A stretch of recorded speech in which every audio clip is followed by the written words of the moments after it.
In this video, you are going to see how to show the top row always in Microsoft Excel. If you drag it down and you will see the top row is not showing, but I want to show it over here. So what I have to do actually, I want to just show this top row. So let us click under this row.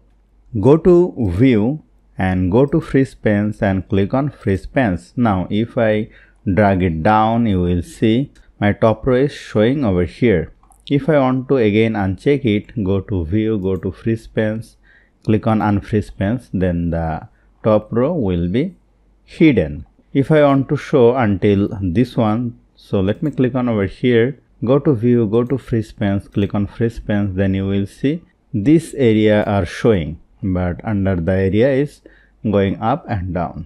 You can easily unfreeze it. So hope you found this video helpful. If you like this video, please share this video with your friends and family, and don't forget to subscribe. Thank you.